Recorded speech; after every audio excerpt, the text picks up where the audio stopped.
अवधूत चिंतन श्री गुरुदेव दत्त श्री स्वामी समर्थ.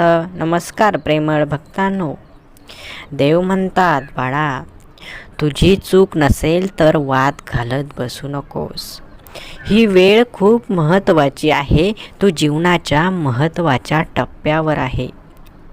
प्रत्येकजण इथे तुला माघारी पाठवत आहे, परंतु लक्षात घे, तुला माघारी जायचं नाही.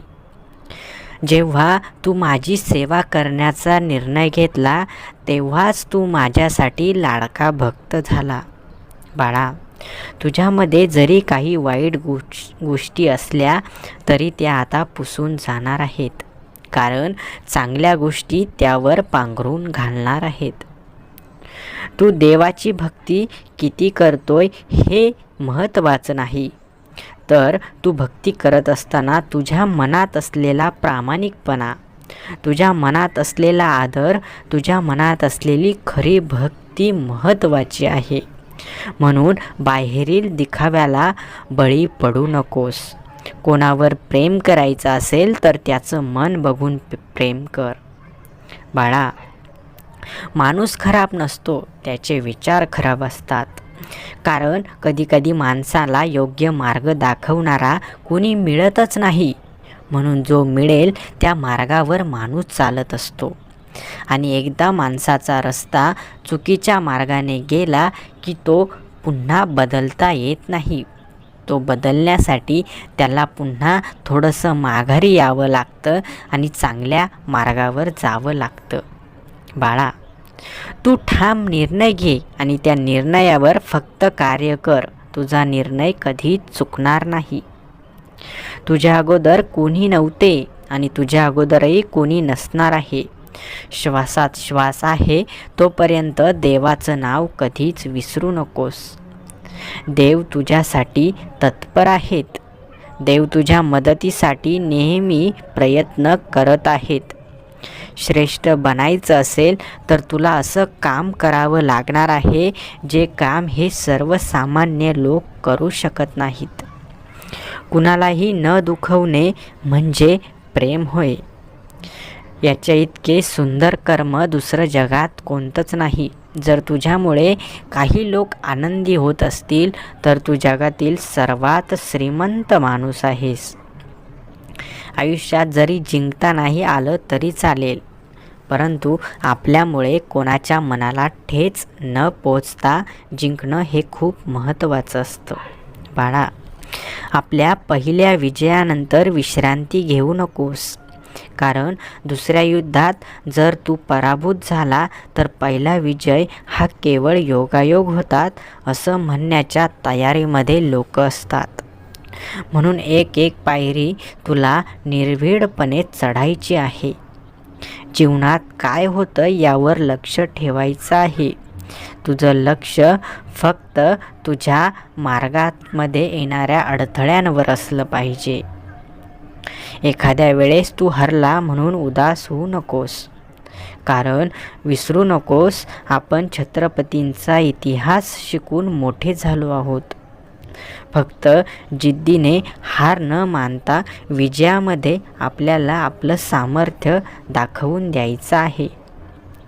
ज्यावेळेस तू स्वामींचे मार्ग जपतोस, ज्यावेळेस तू स्वामींची भक्ती करतोस, त्यावेळेस तुझ्या अवतीभोवती एक गुप्त प्रकारची शक्ती तयार होते आणि हीच शक्ती तुला पुढे जाण्यास मदत करत असते. तुझे अपराध देवाने माफ केले आहेत. तू पुढे जाण्यासाठी तयार आहेस. बाळा, घाबरू नकोस. देवाने तुझी चांगल्या कार्यासाठी निवड केली आहे. तुझे चांगले दिवस आता लवकरच येणार आहे. तुला स्वामींकडे खूप काही शिकायला मिळत आहे. ज्यावेळी तू काळोखात जाशील त्यावेळेस तुझी सावलीही तुझी साथ सोडतील, परंतु स्वामी समर्थ मात्र तुझा हात पकडून ठेवतील. बाळा, सर्व धर्म एकच शिकवतात, ते म्हणजे माणुसकी, आपुलकी. माणुसकी माणसाने जपावी, सर्वांना प्रेमाने वागवावं, कोणावर अन्याय अत्याचार करू नये हाच प्रत्येक धर्म शिकवत असतो. आणि बाळा, या धर्माने आपल्याला एका चांगल्या मार्गावर जाण्यासाठी देखील सांगितलं आहे.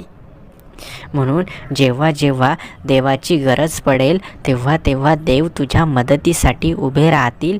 फक्त तू तुझा मार्ग योग्य ठेव. जीवनात काही मिळो अगर ना मिळो, परंतु कोणाचे शाप मात्र मिळवून घेऊ नकोस. पापाचा चालक होण्यापेक्षा पुण्याचा मालक बना. काही नाही जमलं तरी एकदा रोज मनापासून श्री स्वामी समर्थ तरी म्हणा. देव तुमच्यावर कधीच रागवणार नाही. तुम्ही जीवनात एकदा तरी स्वामी समर्थ महाराजांच्या चरणाशी जाऊन बघा. तुम्हाला अशी एक अद्भुत शक्ती जाणवेल, जी शक्ती तुम्हाला दुसरीकडे कुठेच बघायला मिळणार नाही. बाळांनो, ध्येय साध्य करणं कितीही कठीण असलं, पण जर माणसाच्या मनात आत्मविश्वास असेल तर अशक्यही शक्य होत असतं. हेच आपले स्वामी आपल्याला सांगत असतात. यशस्वी होण्याचा एक उत्तम पर्याय म्हणजे चांगले कर्म आणि मनापासून केलेली देवाची भक्ती. भक्ती म्हणजेच काय? तर भक्ती म्हणजे श्री स्वामी समर्थ. आनंद म्हणजे काय? तर आनंद म्हणजे श्री स्वामी समर्थ. सुख म्हणजे काय? तर सुख म्हणजे श्री स्वामी समर्थ. आयुष्यात काहीही करा, परंतु मात्र आपल्यामुळे कोणाच्या डोळ्यात अश्रू येता कामा नये. आपलं जीवन जे देवाने दिलं आहे ते चांगल्या पद्धतीने जगा. माणसाच्या कधी इच्छा पूर्ण होत नाहीत म्हणून हार मात्र तुम्ही मानू नका. इच्छा पूर्ण झाल्या नाही म्हणून भक्ती मात्र तुम्ही सोडू नका. कारण देवाच्या मनात जे आहे ते फक्त तुमच्या चांगल्यासाठी आहे. देव करतात ते फक्त तुमच्या चांगल्यासाठी करतात, ना की देव तुमच्या वाईटाचा विचार करतात.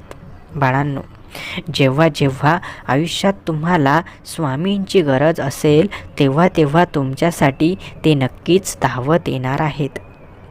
अडचणींना हे सांगू नका की मी किती दुःखी आहे. अडचणींना हे सांगा की माझे स्वामी समर्थ किती महान आहेत. बाळांनो, जीवनात कधी कोणासमोर झुकायची वेळ येणार नाही जेव्हा तुम्ही स्वामी समर्थांचा हात पकडाल.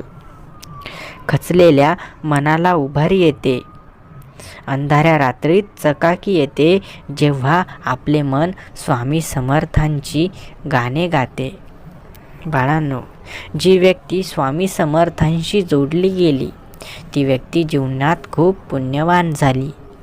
जीवनात काही जरी करता नाही आलं तरी चालेल, परंतु स्वामींची भक्ती मात्र कधीच सोडू नका. स्वामींचे विचार नेहमी आपल्या मनाशी ठेवा. स्वामी नेहमी आपल्या पाठीशी आहे हे स्वतःच्या मनाला पटवून द्या. बघा, जीवनात तुम्हाला कधीच कोणाची पाय पकडण्याची गरज येणार नाही. मनाला कधीच चुकीच्या मार्गाने भटकायला लावू नका. मन एवढं सुंदर ठेवा की स्वामी समर्थ महाराज भक्ताक्षणी प्रसन्न होतील. जीवनात जे घडेल ते चांगल्यासाठी घडेल. जे घडेल ते तुमच्या चांगल्यासाठीच होणार आहे. विश्वास ठेवा, सर्व काही चांगलं होणार आहे.